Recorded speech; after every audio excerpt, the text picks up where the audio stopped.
Precisamos pensar no que é ensinar e o que é aprender.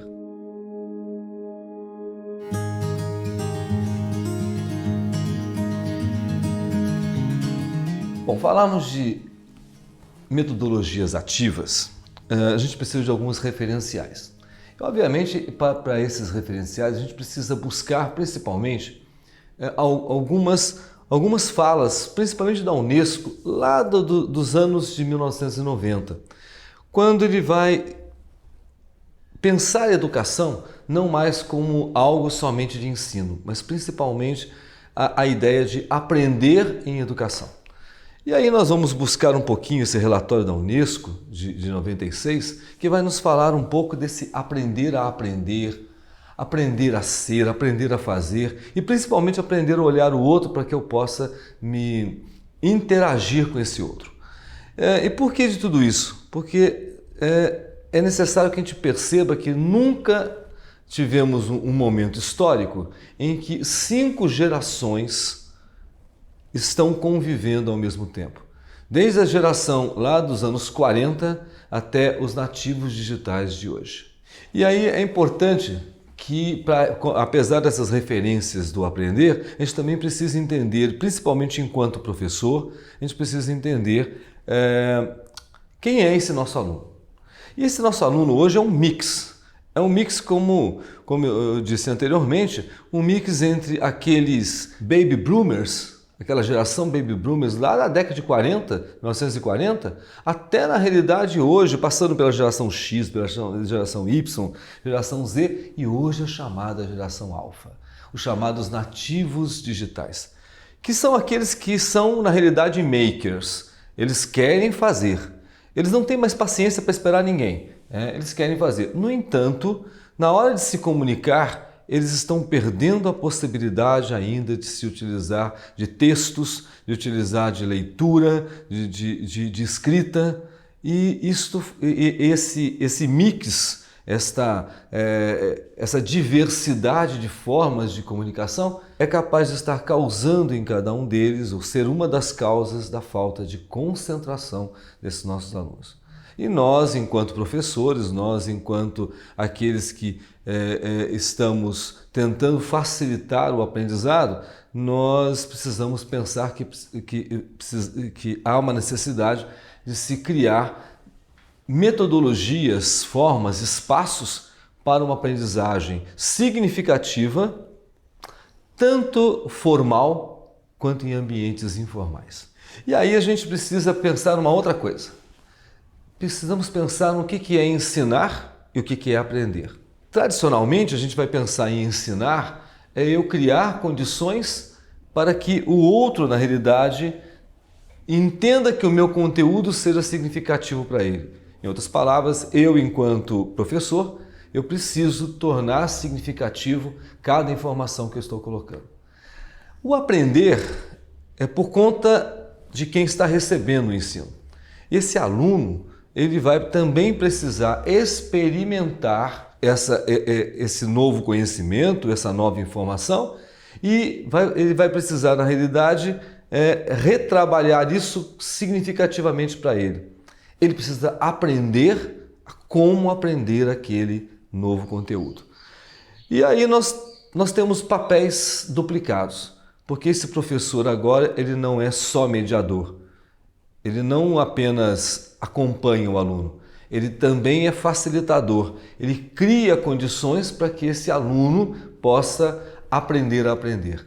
E ele aprende com esse aluno também. Então esse aluno passa a ser também professor. Mas ele precisa ter consciência disso. Ele precisa começar a aprender alguma coisa e dizer para esse professor como é que ele aprende. E o que ele aprendeu? O que esse professor está dizendo para ele? E aí os papéis se invertem. Ele não é mais aluno, ele também é professor.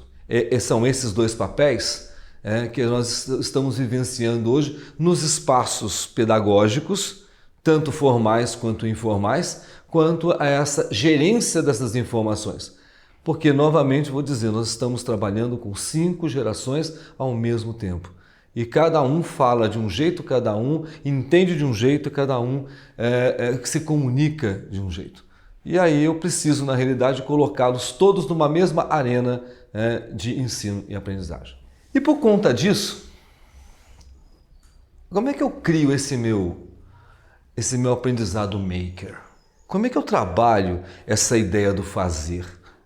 Dessa ideia imediatista de tentar fazer. Se eu estou falando de metodologias ativas, se eu estou falando de estratégias de aprendizagem ativa, eu preciso também falar das estratégias de aprendizagem não ativa, ou as chamadas tradicionais. E essa tradicional, que é quando você foca o professor, quando esse aluno, ele na realidade, ele está recebendo a informação, mas a interação dele é como apenas receptor. No entanto, nós hoje estamos fazendo um discurso das metodologias ativas, das estratégias de aprendizagem ativa.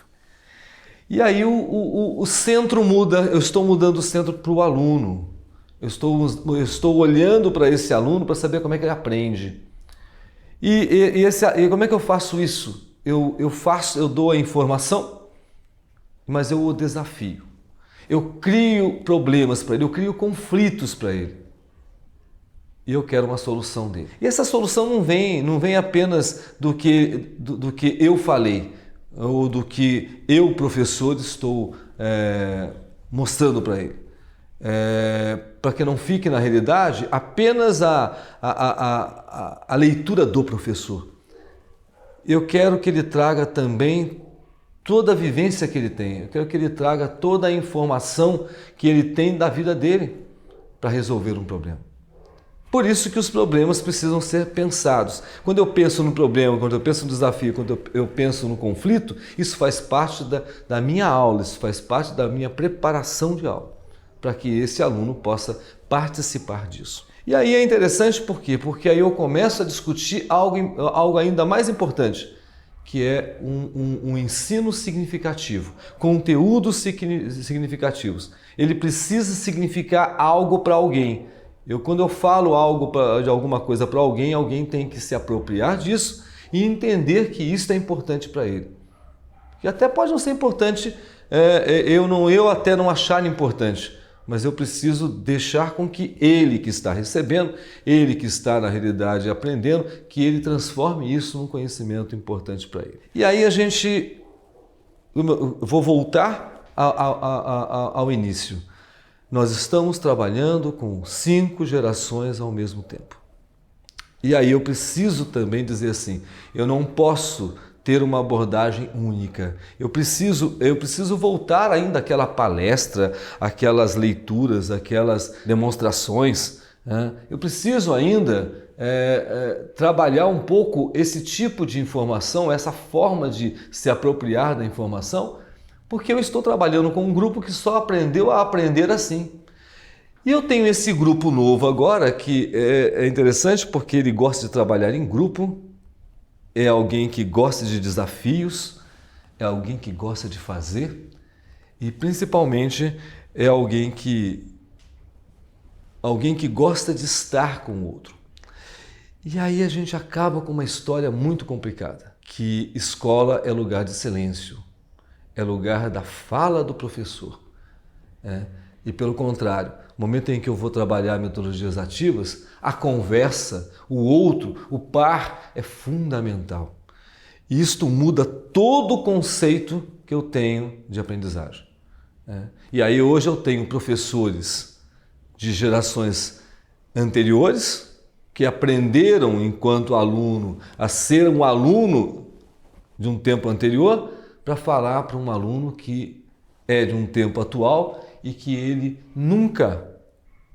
esse professor nunca foi esse aluno. É interessante que a gente entenda que os nossos alunos têm sempre a mesma idade e que nós envelhecemos. O nosso aluno, quando entra na escola, quando nós encontramos com cada um todo ano, todos eles têm a mesma idade. Só que o tempo passa, eles aprenderam a aprender diferente e nós precisamos também aprender como ele aprendeu esse tipo de coisa. E quando eu vou focar exatamente em ensino e aprendizagem ou ensinagem ou aprendizagem ativa, olha, existem várias metodologias. Nós temos algumas famosas do tipo aprendizagem baseada em problemas, baseadas em projeto, problematização, jogos instrucionais, portfólios, recreação, atividades integradoras, hoje extremamente famosas, hoje nos chamados core currículos, né?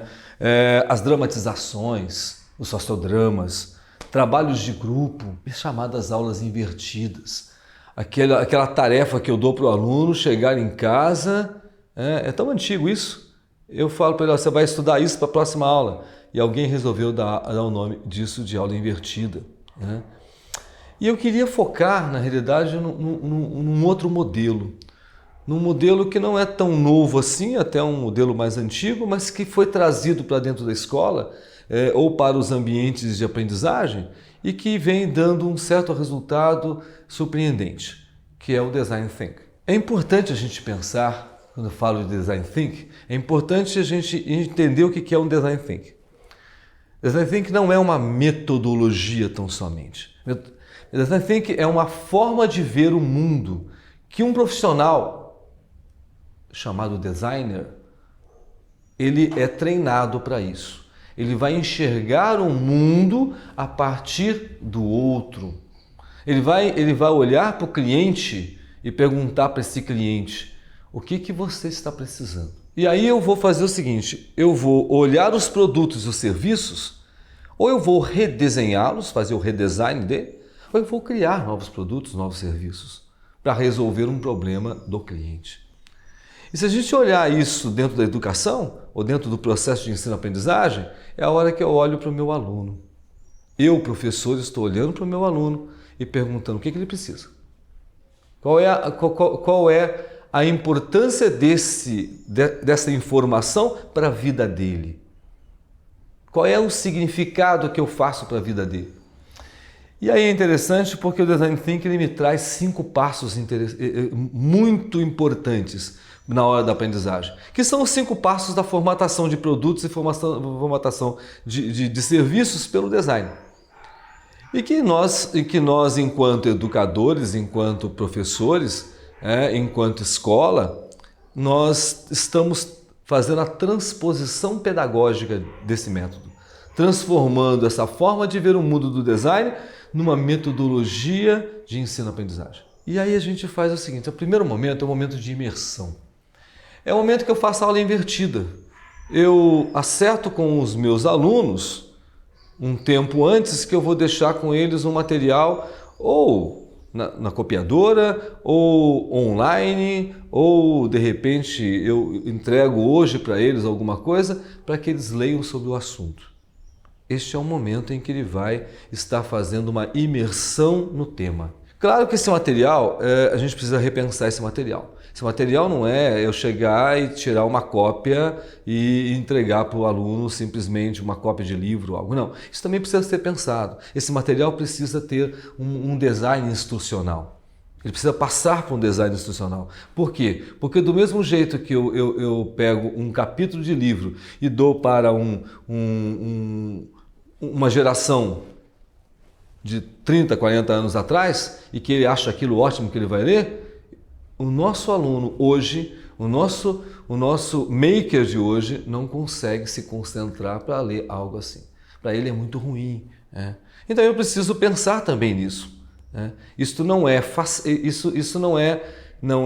facilitar o conhecimento tão somente, é facilitar a aprendizagem. Quando eu retomar no momento, o primeiro momento é o momento dele com os autores.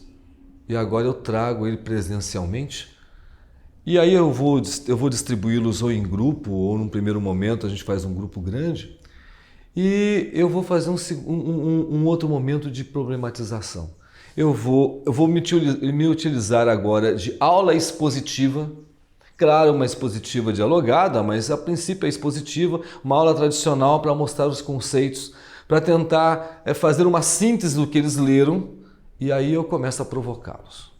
Este é o momento de criar problemas, esse é o momento de criar conflitos. E aí nós criamos um problema, e aí eu peço a ele, num terceiro momento, resolvam. E essa resolução passa por um processo chamado ideação. eu quero que agora ou os grupos, geralmente são grupos de 4, 5, no máximo 6 alunos, que vão buscar tudo aquilo que eles têm de experiência da própria vida, ao mesmo tempo com as informações que nós trabalhamos anteriormente, e eu quero que você me dê uma resposta. E cada grupo formata esta ideia, eles vão discutir isso entre eles, e até que eles chegam a um determinado pensamento comum, um determinado resolução comum, e cada grupo vai então apresentar isso. Mas apresentar isso de que jeito? Ele vai materializar esta forma, ou essa ideia, ou essa resposta que ele está dando aos meus problemas. Como é que ele faz isso? É um momento de prototipagem. Este é o momento do fazer. E aí ele vai se utilizar de qualquer tipo de material que ele quiser. Ele precisa construir um protótipo, ele precisa construir um modelo, ele precisa construir alguma coisa que informe o outro que a resolução dele, ou a proposta dele, a ideia dele de resolver o problema funciona.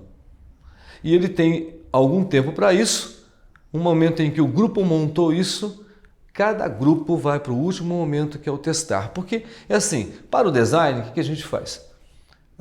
O design cria o produto e coloca no mercado.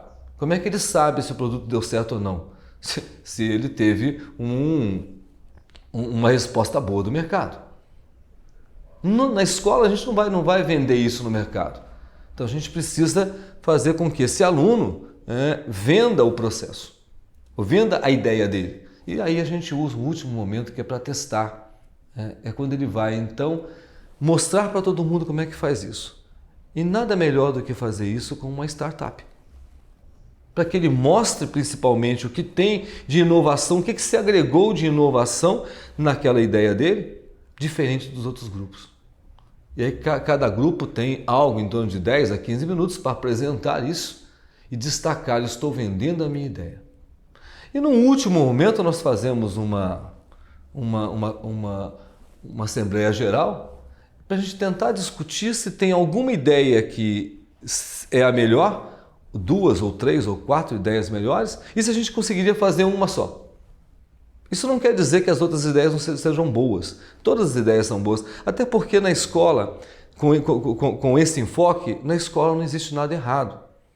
Acho que essa é uma outra coisa interessante. A ideia do errar, na realidade, é a ideia de você tentar fazer.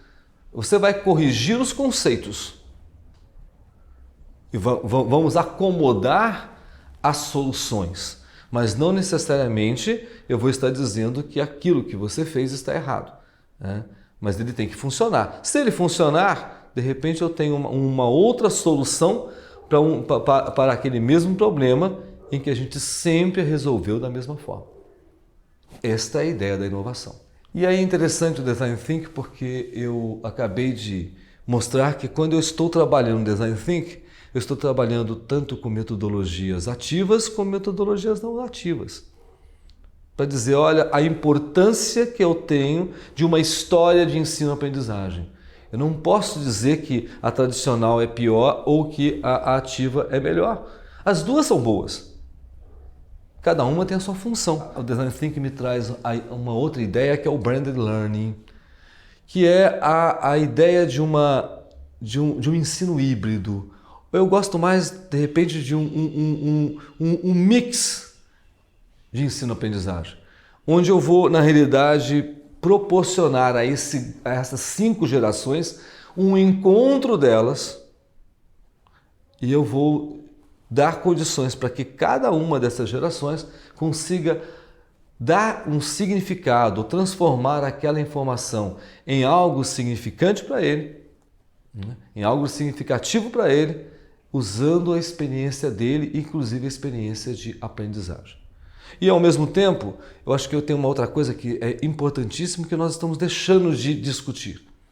Nós estamos dizendo que a aprendizagem tradicional, ela foca no professor, e que a ideia da metodologia ativa foca no aluno. Eu queria discutir que, de repente, nós, do mesmo jeito que na tradicional nós abandonamos o aluno, na ativa a gente também está abandonando o professor. E a gente precisa trazer esse professor de volta. Eu preciso fazer esse professor ser tão ativo quanto a metodologia exige. Por isso ele não pode ser apenas mediador, apenas fazer a coisa acontecer. Ele precisa também formar-se e formar os alunos. E isto é ser facilitador. É criar, na realidade, uma geração que consiga conversar com todos e não necessariamente apenas com ele. Por isso é que a gente precisa dar um salto. Por isso que eu ainda acredito no ensino híbrido, onde a metodologia ativa e a metodologia não ativa, elas estão presentes. Porque eu também tenho presentes um mix de alunos de várias gerações.